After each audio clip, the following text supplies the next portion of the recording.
जय भीम, नमो बुद्धाय। पिछले हफ्ते विधानसभा में, महाराष्ट्र के विधानसभा में, अन्य राज्यों के लोगों को शायद ये पता नहीं होगा, इसलिए महाराष्ट्र की विधानसभा में देवेंद्र फडणवीस जो महाराष्ट्र के चीफ मिनिस्टर है, उन्होंने सदन में ये बात कही कि अनुसूचित जाति के जो आरक्षण है, जिनके पास अनुसूचित जाति का प्रमाण पत्र है, ऐसे लोगों को या तो हिंदू, सिख या बौद्ध धर्म का किसी भी तीनों धर्म में से एक रिलीजन का उनको पालन करना होगा, तभी जाके उनको अनुसूचित जाति का आरक्षण मिल पाएगा। ये बात मैं कई सालों से लोगों को समझा रहा हूं कि जिनके पास बौद्ध होने का प्रमाण पत्र नहीं है, वो लोग बौद्ध होने के प्रमाण पत्र हासिल करें। हर 6 दिसंबर को मुंबई के शिवाजी पार्क में हम लोग बौद्ध होने के जो प्रमाण पत्र है लोगों को देते हैं। अब ये जो नया कानून या नया ये जो ऑर्डिनेंस पास हो रहा है, डीजीपी यानी डायरेक्टर जनरल ऑफ पुलिस इसकी तहकीकात करेंगे।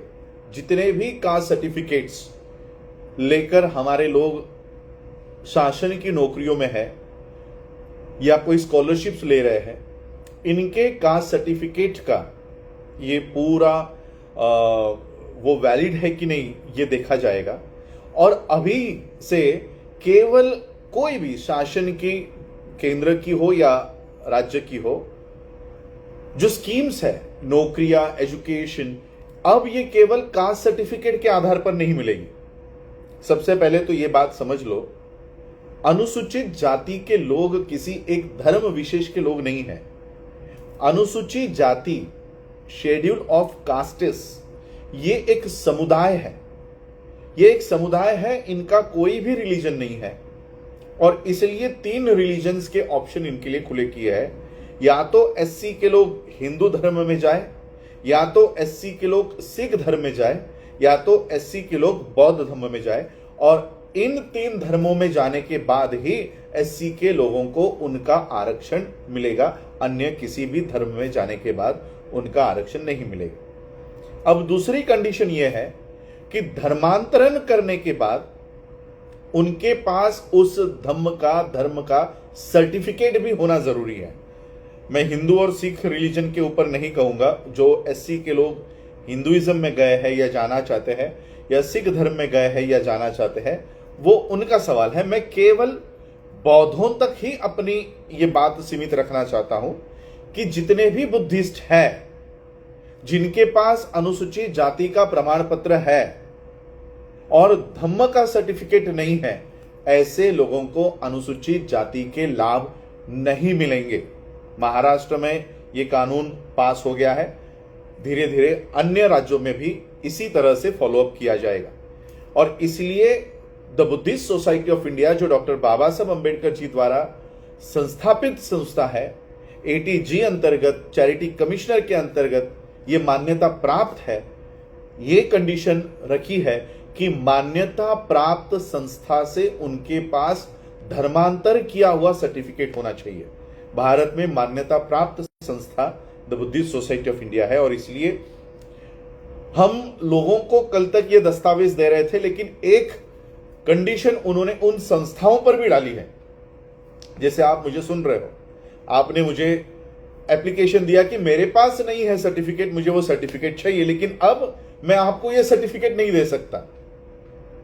इसलिए नहीं दे सकता क्योंकि जब तक आपकी अंडरटेकिंग मेरे पास नहीं आएगी कि मैं किसी भी दबाव के नीचे बौद्ध धर्म का धर्मांतरण नहीं कर रहा हूं, तब तक मैं आपको यह सर्टिफिकेट अब नहीं दे सकता। पहले हम ये दे रहे थे, क्यों? तो हमको रिकॉर्ड हमारा मेंटेन करना था कि जिनके पास बौद्ध धर्म के सर्टिफिकेट नहीं है, ऐसे लोग बौद्ध धर्म के सर्टिफिकेट को अपने फाइल में रखें, ताकि जब भी जनगणना हो या जब भी कोई आपके टीसीज बनाने हो, तब आप ये सर्टिफिकेट दिखाएं। लेकिन अब से हम ये सर्टिफिकेट नहीं दे सकते, क्योंकि जब तक आप लिखित स्वरूप में हमें ये नहीं लिख के देते कि हम ये धर्मांतरण किसी भी दबाव में आकर नहीं कर रहे हैं, तब तक बुद्धिस्ट सोसाइटी ऑफ इंडिया भी आपको ये सर्टिफिकेट नहीं दे सकती। और इसलिए हम लोग ये सर्टिफिकेट्स वितरण करने का कार्यक्रम जल्दी शुरू करेंगे। और ये केवल कोई भी आया, नाम लिखाया और सर्टिफिकेट लेके गया, अब से ये नहीं होगा। प्रॉपर बौद्ध धर्म की दीक्षा होगी। उनसे पहले ये एफिडेविट या जो अंडरटेकिंग है वो लिखवाया कर लिया जाएगा कि हम किसी भी दबाव में आकर, किसी भी लालच में आकर बौद्ध धर्म को नहीं स्वीकार रहे हैं। ये अंडरटेकिंग आपको देना होगा और उसके बाद बौद्ध धर्म की दीक्षा होगी और बौद्ध धर्म की दीक्षा के बाद ही हम ये सर्टिफिकेट आपको दे सकेंगे। इसके बाद केवल अनुसूचित जाति के सर्टिफिकेट वैलिड नहीं है। देवेंद्र फडणवीस का जो स्पीच विधानसभा में खड़े होकर उन्होंने किया है, या 26 नवंबर 2024 को सुप्रीम कोर्ट ने जो ऑर्डर दिया है, उस ऑर्डर के अनुसार केवल एससी का सर्टिफिकेट नहीं चलेगा। एससी के लोग इन 3 धर्मों में से किसी एक धर्म के होने ही चाहिए। अब हिंदू धर्म का सर्टिफिकेट कौन बांटता है मुझे नहीं मालूम, सिख धर्म का सर्टिफिकेट कौन बांटता है मुझे नहीं मालूम, लेकिन बुद्धिस्ट या बुद्धिज्म के certificate the Buddhist society of India हम लोग ये वितरण करेंगे, लेकिन प्रॉपर प्रोसीजर फॉलो होने के बाद। महाराष्ट्र में अभी तक एंटी कन्वर्जन बिल नहीं आया है। ये जो विंटर सेशन आने वाला है महाराष्ट्र में, प्रस्तावित है कि ये एंटी कन्वर्जन लॉ जिस तरह से गुजरात में है, यूपी में है, मध्य प्रदेश में है, ये महाराष्ट्र में भी ये शुरू होने जा रहा है। इसकी आशंका है